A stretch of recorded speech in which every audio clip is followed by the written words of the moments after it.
जय महादेव। आज हम बात करेंगे पितृपक्ष के बारे में। पितृपक्ष का प्रारंभ किस दिनांक से हो रहा है, साथ ही किस दिनांक तक पितृपक्ष रहेंगे और इन पितृपक्ष के दौरान हमें क्या तर्पण, श्राद्ध और पूजन करना चाहिए या दान करना चाहिए जिससे कि हमें विशेष फल की प्राप्ति हो, इसके बारे में आज हम चर्चा करेंगे। तो इस बार का पितृपक्ष का प्रारंभ 29 सितंबर 2023 से प्रारंभ होकर 14 अक्टूबर 2023 तक पितृपक्ष रहेंगे और इस दौरान अलग अलग तिथियों पर अलग अलग व्यक्तियों का किस प्रकार से श्राद्ध और तर्पण किया जाए जिससे कि आपको विशेष फल की प्राप्ति हो, इसके बारे में भी आज मैं बताऊंगा। तो सर्वप्रथम आज मैं आपको बताता हूं कि पितरों की शांति और पितरों के किसी प्रकार से कोई दोष हो उसके निवारण के लिए ये पितृपक्ष आपको किस प्रकार से उचित फल की प्राप्ति प्रदान कर सकते हैं तथा साथ ही उनके लिए तर्पण करने से आपको किस प्रकार से विशेष फल प्राप्त होंगे और आपको किसी प्रकार का दोष लगा है तो वो दोष का निवारण भी किस प्रकार से होगा वो मैं आज आपको बताऊंगा। तो इसके लिए आज मैं आपको ये बात बताता हूँ कि इस बार के पितृपक्ष का प्रारंभ 29 सितंबर 2023 को हो रहा है, जो पूर्णिमा तिथि से हो रहा है। पूर्णिमा से लेकर अमावस्या तिथि तक अलग अलग दिनों में अलग अलग व्यक्तियों जिनका कि अलग अलग तिथियों में निधन हुआ है उनके लिए अलग अलग तिथियाँ बताई गई है। प्रथमी के दिन जो भी व्यक्ति अगर उसका निधन हुआ है तो उसका तर्पण प्रथमी के दिन होगा तथा द्वितीया के दिन जिस व्यक्ति का निधन हुआ है तो उस व्यक्ति का तर्पण और श्राद्ध द्वितीया तिथि को होगा। इसी प्रकार से लगातार अमावस्या तिथि तक उन व्यक्तियों का अलग अलग तारीखों में श्राद्ध और तर्पण किया जाएगा। तो इस बारे में मैं आपको बताता हूँ कि उनके श्राद्ध और तर्पण में आपको क्या विशेष सावधानी रखनी चाहिए जिससे कि आपको विशेष फल की प्राप्ति हो, साथ ही आपके जन्मों जन्मों के जो दोष चले आ रहे हैं या जो पितृदोष की स्थिति आपकी कुंडली में बन रही है या जीवन में पितृदोष के कारण आपके बहुत से काम अटक रहे हैं या हर काम में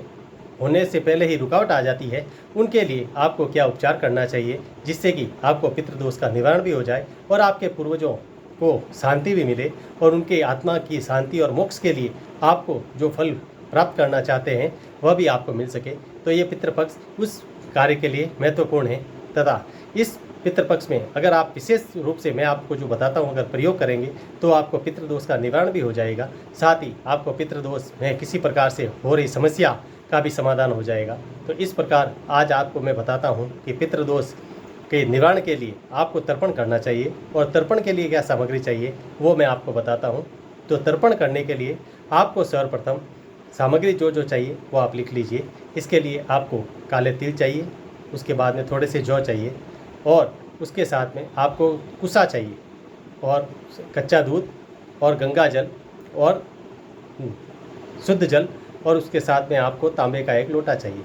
इन सभी सामग्री को आप तांबे के लोटे में डाल दीजिए और तांबे के लोटे में डालने के बाद में हाथ में दाहिने हाथ में आपको कुसा को बांधना है और कुसा को बांधने के बाद में आपको अपने जो भी पितर हैं उनका नाम और गोत्र लेकर हाथ में जल लेकर आपको 5 बार वो जल हाथ में लेकर उनका नाम और गोत्र लेकर आपको अंजलि देनी है। और अंजलि देते समय इस बात का ध्यान रखें कि वो अंजलि आपको सीधे हाथ से अंगूठे की तरफ से देनी है और अंगूठे की तरफ से देते समय आपको यह कामना करनी है कि आप मेरे द्वारा जो ये तर्पण किया जा रहा है उसको स्वीकार करें और साथ में जो मेरे समस्या चली आ रही है उसका निवारण करें। इस प्रकार आप उनकी तिथि को अगर ये सुबह पहले जाकर दक्षिण दिशा में मुँह करके अगर ये प्रयोग करते हैं तो आपको विशेष फल की प्राप्ति होगी। उसी के साथ में आप उनके श्राद्ध भी करें और श्राद्ध में विशेषकर आप खीर बनाएं और खीर के साथ में मालपुए भी बनाते हैं तो उसका भी विशेष महत्व है, क्योंकि खीर और मालपुए बनाकर आप सर्वप्रथम उसके लिए गौग्रास निकालें और थोड़ा सा उसमें से कौवों के लिए भी भोग निकालें और कुत्तों के लिए भी निकालें। अगर आप ये तीनों भोग निकालने के बाद में आप किसी पंडित जी को बुलाकर उनको यह भोजन करावें तो इससे आपको पितृदोष का निवारण हो जाएगा, साथ ही आपको विशेष फल की प्राप्ति होगी। और ये करने के लिए आपको शुद्ध तरीके से सर्वप्रथम ये खाना बनाना है और खाना बनाने के बाद में पंडित जी को भोजन करवाना है और भोजन करवाने से पहले ही आपको गौग्रास कौवों के लिए और कुत्तों के लिए आपको ये निकाल कर बाहर रख देना है और उसके बाद में आप पंडित जी को भोजन कराएंगे। और एक विधि करने के बाद में आपको विशेष रूप से उस तिथि को जो आपको दान करना है वो भी मैं आपको बताता हूँ। उस दिन आपको किसी भी गरीब व्यक्ति को आप अगर जो आपके घर में जो पूर्वज हैं जिनका निधन हुआ अगर वो पुरुष हो तो पुरुष व्यक्ति के पहनने के कपड़े हों उस प्रकार से दान करें। अगर या स्त्री का हो तो स्त्री के कपड़े पहने हुए हो वो उस वस्तुओं का दान करने से आपको विशेष फल की प्राप्ति होगी। अगर आप ये प्रयोग करते हैं तो आपको पितृदोष का संपूर्ण रूप से निवारण हो जाएगा। साथ ही इसके लिए मैं आपको एक विशेष फल बताता हूँ कि यदि आपके कुंडली में या कि पितृदोष बंधा है या पितृदोष के कारण यदि आपके किसी प्रकार से कोई समस्या चली आ रही है तो उसका निवारण कैसे किया जाए, तो आपको विशेष रूप से ध्यान रखना है कि जिस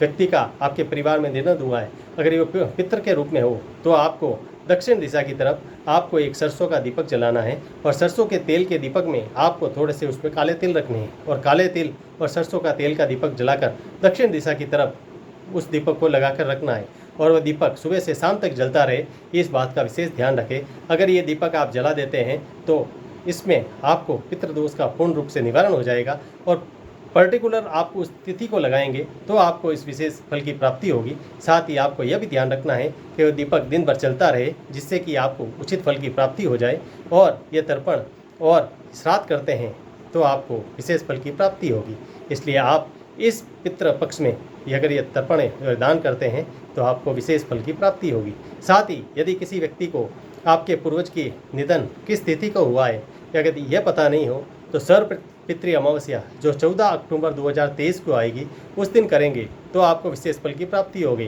क्योंकि सर्वपितृ अमावस्या उसको कहते हैं, इस कारण ही कहते हैं क्योंकि अगर कई व्यक्तियों को अपने पूर्वजों के निधन की तिथि का पता नहीं होने के कारण उनके मन में शंका होती है कि हम उस किसी तारीख को करें या किस तिथि को उनका श्राद्ध या तर्पण करें, उसके लिए ये सर्वपितृ अमावस्या तिथि बनी है। उस दिन यदि आप ये पूजन और तर्पण और श्राद्ध कर देते हैं तो आपको विशेष फल की प्राप्ति हो जाएगी। साथ ही आपको चली आ रही दोषों का निवारण हो जाएगा। इसलिए आप इस पितृपक्ष में इन प्रयोगों को करिए जिससे कि आपको पितृदोष का निवारण हो जाए और पितरों का आशीर्वाद आप पर वर्ष पर्यंत बना रहे और आपकी सभी प्रकार से मनोकामनाएं पूर्ण होती रहे। जय महादेव।